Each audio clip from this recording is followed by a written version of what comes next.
This app is currently in shambles, so I thought I would lighten the mood with a crazy story time. Welcome to part one of Last Year I Lost My Mind. Hope you enjoy. I used to use TikTok as Tinder. Before I started taking posting seriously, I used to exclusively post very cute videos of myself, and men from like all over the country would be in my DMs, and I was like, you know what, hey. We would FaceTime and stuff, talk all the time, but I never met them because they were from like Texas, Chicago. I'm from New York, by the way. And I'm sorry, but I'm not traveling far and wide for no dick. But there was one day that this guy hit me up from TikTok. We were mutuals for a while. And he hit me up on Instagram and he was like, oh, you so fine, something like that. I'm like, thank you. And at the moment, I wasn't talking to anybody, like in real life, on Instagram, on TikTok, nothing. So I said, you know what?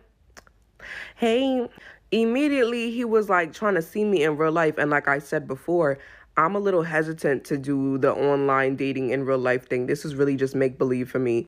But my friends were like, you know what, girl, you haven't talked to anybody in a while. You haven't dated anyone in a while. Go out with him. Because he was trying to take me out. If you know, you know. If you're trying to take me out immediately, that's a green flag because men usually don't do that. They usually play around. So we had plans to go out and get ice cream or whatever, but then my friend had invited me to some family outing she was having. So I told him I couldn't go anymore. But he was like, no, I plan to see you today. I'm seeing you today. I'll see you after you come back from wherever you at. I said, oh. He said, everything's going to be closed. We can just go for a walk in Brooklyn Bridge Park. If you're from New York, like, you know, it's very romantical. Like, at night, there's, like, the carousel, there's lights, there's the water. It's very pretty, you know what I'm saying? And he drives. Another green flag. So he came to my crib. He picked me up. I was like, I'm shaking in my boots as I'm walking to the car because what the hell? What if he's a catfish? Like, what if he's an ex-murderer? But I got in the car. He wasn't an ex-murderer, so that was great.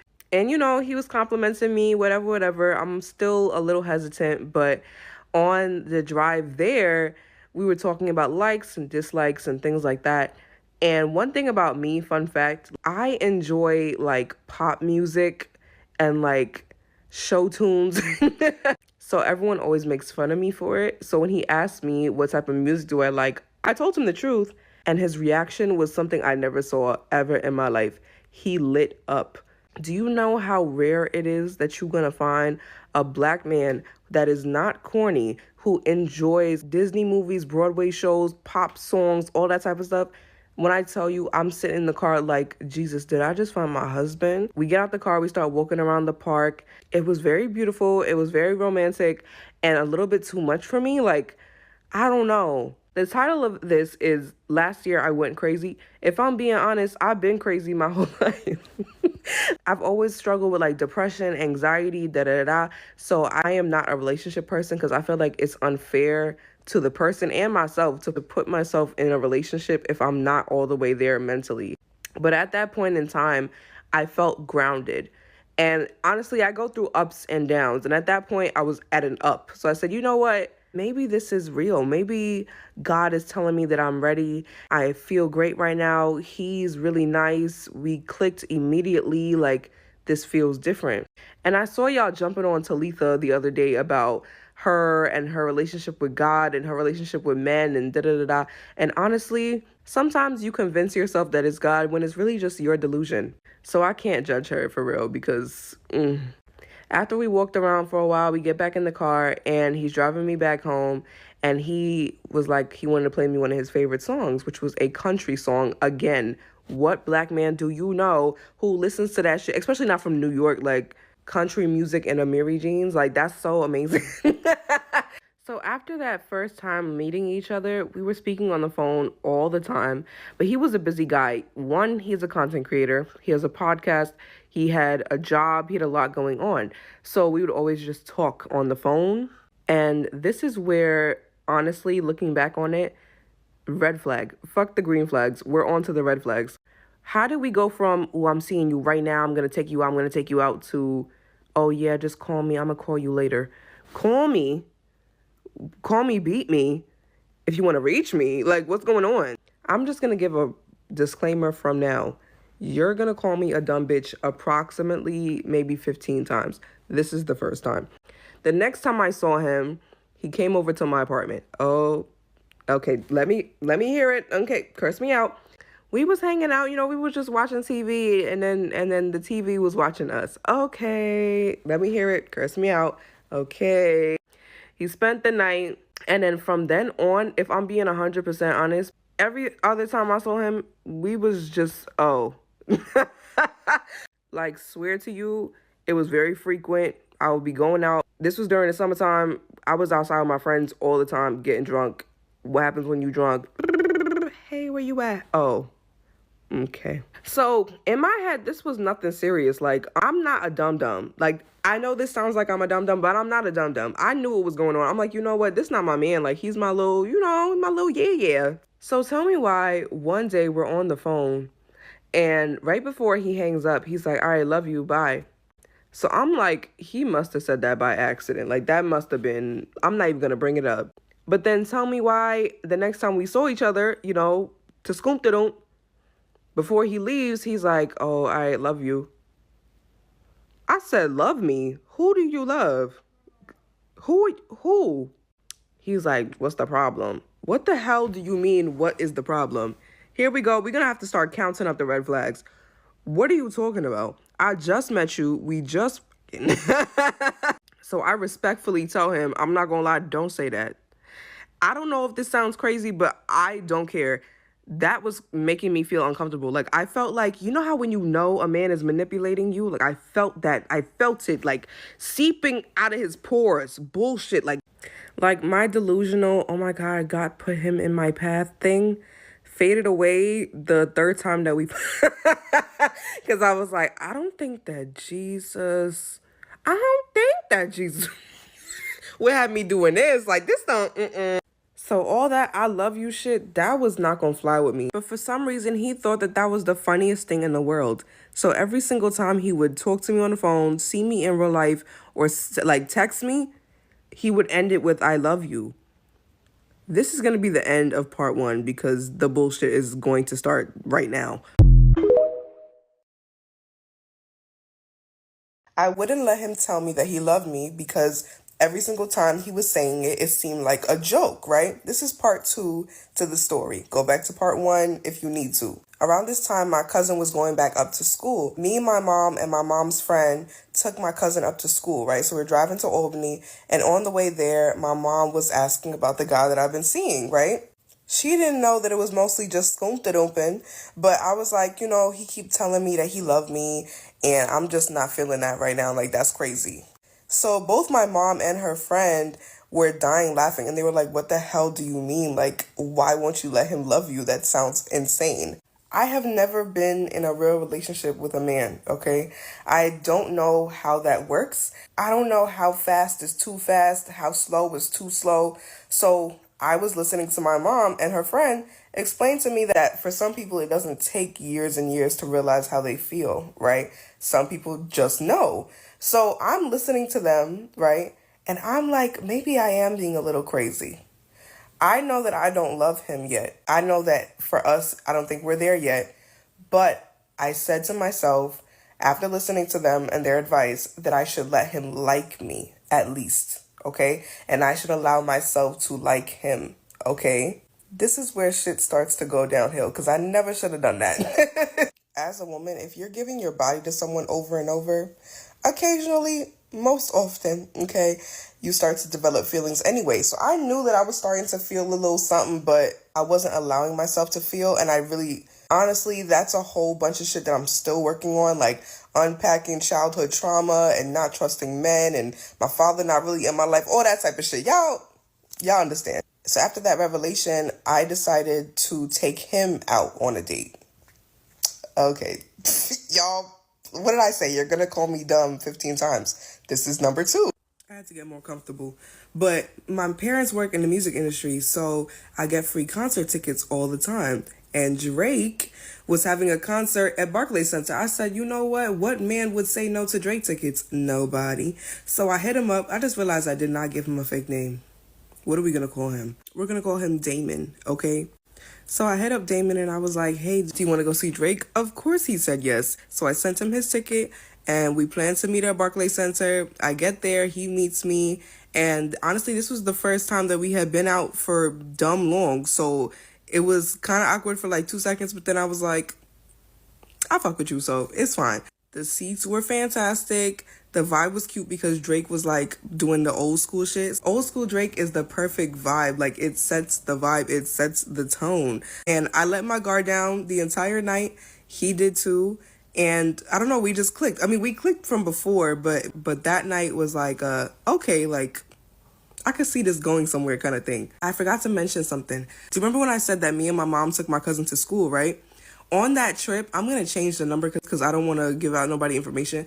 But on the way there, I kept seeing the same number. Like, I'm going to just say, I don't know, 1312, right? Let's just say that's what it was. So I keep seeing 1312, 1312. The exit we supposed to get off, 1312. We walking past trying to find her new apartment number, 1312. I'm looking at the time, 1312. It was just like, what the hell? That's crazy. And after the Drake concert, this was the first night that we ever hung out. This was the first night that we ever really hung out and didn't. So he drives me home, and right before I get out the car, he put in his address into the GPS. Do y'all want to know what the number was?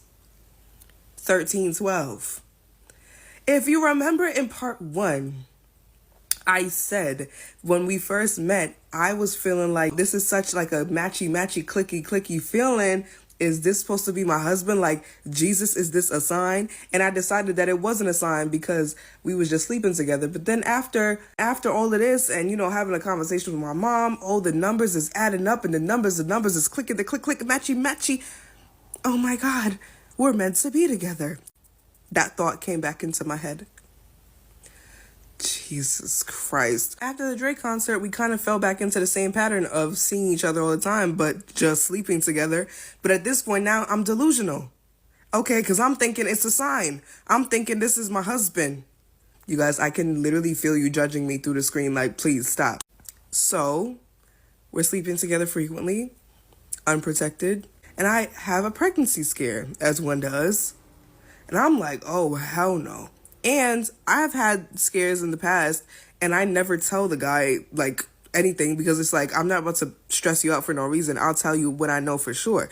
So when I realized that there was nothing going on, I told him, like, oh, haha, guess what? I thought I was pregnant, but I'm not. And he was like, why would you do that? Like, you're supposed to tell me that, He was like, you didn't make this problem yourself. We made this problem together. Don't ever stress by yourself about something that we did together. I'm like, wow. This is a man, like, he care about me. He don't want me to be panicking by myself, all type of shit. Lord. And remember how I told you that I made him stop saying I love you? So he asked if we could say like you a lot when we would hang up the phone instead of love you. So we started this cute thing where we'd be like, okay, I'll talk to you later. I like you a lot. Very disgusting. Very disgusting. But I'm going to end part 2 right here. Okay, bye guys. Like you a lot. James and Fuhad have taught us that men with podcasts are problematic, right? Honestly, we've known that since before that. In part 1, if you remember, I told y'all that Damon had a podcast. Please let that give you a hint about how this is about to go. So, like I said, everything is fine and dandy. It's so cute. It's so great. Oh, like you a lot. Yada, yada. Okay, and at this point now, we're talking a lot more about, like, deeper topics and not just, like, surface level shit.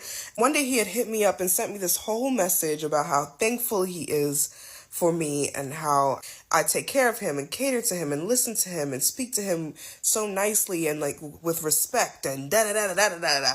And I was like, wow, like, thank you, but, like, why did you just say that? Like I just said, Damon has a podcast. Without giving too much away, because I don't want y'all to know who I'm talking about, there's a girl on the podcast. Okay? So, if you were watching and you didn't know what was going on, you would swear to God that him and the girl is fucking.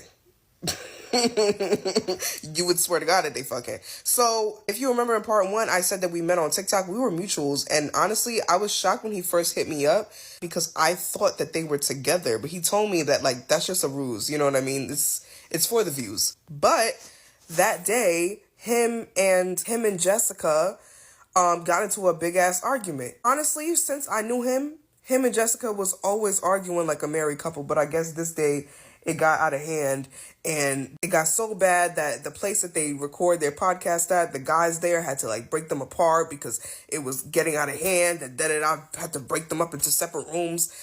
This was the first time that I was speaking to him and the red flag actually hit me in the face. And I was like, wait, this is how you deal with conflict with women? And if this is just your friend, why is there so much emotion? What's going on? You know what I mean? One thing about me, I'm going to tell you the truth. It's the Virgo in me. I'm very blunt. And I told him that he was wrong. Like, that's not how you talk to your friends. You know what I mean? That's not how you talk to your coworkers. And that's not how you talk to women. And he was receptive to my feedback. But I kind of just observed what happened there, took it in, and I kind of just let it go. But that moment was very telling. And that moment was important for later. So keep that in your memory bank. Fast forward, if you remember, I said I took him to the Drake concert. At this point now, he knows about my family and like our connections or whatever. He asked me specifically to take him to the Jonas Brothers concert. I took him to Drake. We went out for that walk. And we have been talking for a few months at this point. Those were the only 2 times that we have ever gone out. That's stupid. Okay. So I'm like, at this point, I'm getting a little tight because I'm like, what the fuck are you talking about? Why are we not going out? Like, why are you not taking me places? And are you broke? Because I'm like, what's going on right now? And he had said, you know, money was a little tight, yada, yada, you know what I'm saying? So I'm like, okay, fine, whatever. I'll get the tickets. Let's just go. The day of, I go downstairs, he picks me up or whatever. I have a little attitude in the car because I just, you know, because I feel like I'm the man. like what is going on? And we talked about it or whatever. He said that, you know, he's trying to get his money right. He's trying to get his podcast, you know, to blow up a little bit more, trying to become more integrated into the social media world and networking and yada, yada. He's really busy, but he's so sorry. And he promises that he's gonna, you know, be better. So I'm like, whatever, let's just have a good time tonight. If you remember from part 1, we had bonded over the fact that we like corny shit. Like, we like Disney movie music and all that type of shit. So the Jonas Brothers was right up our alley. Great seats, great vibe. And when we got there, there was white girls behind us. I mean, there was white girls everywhere. But the white women behind us were obsessed with Damon because he was so excited.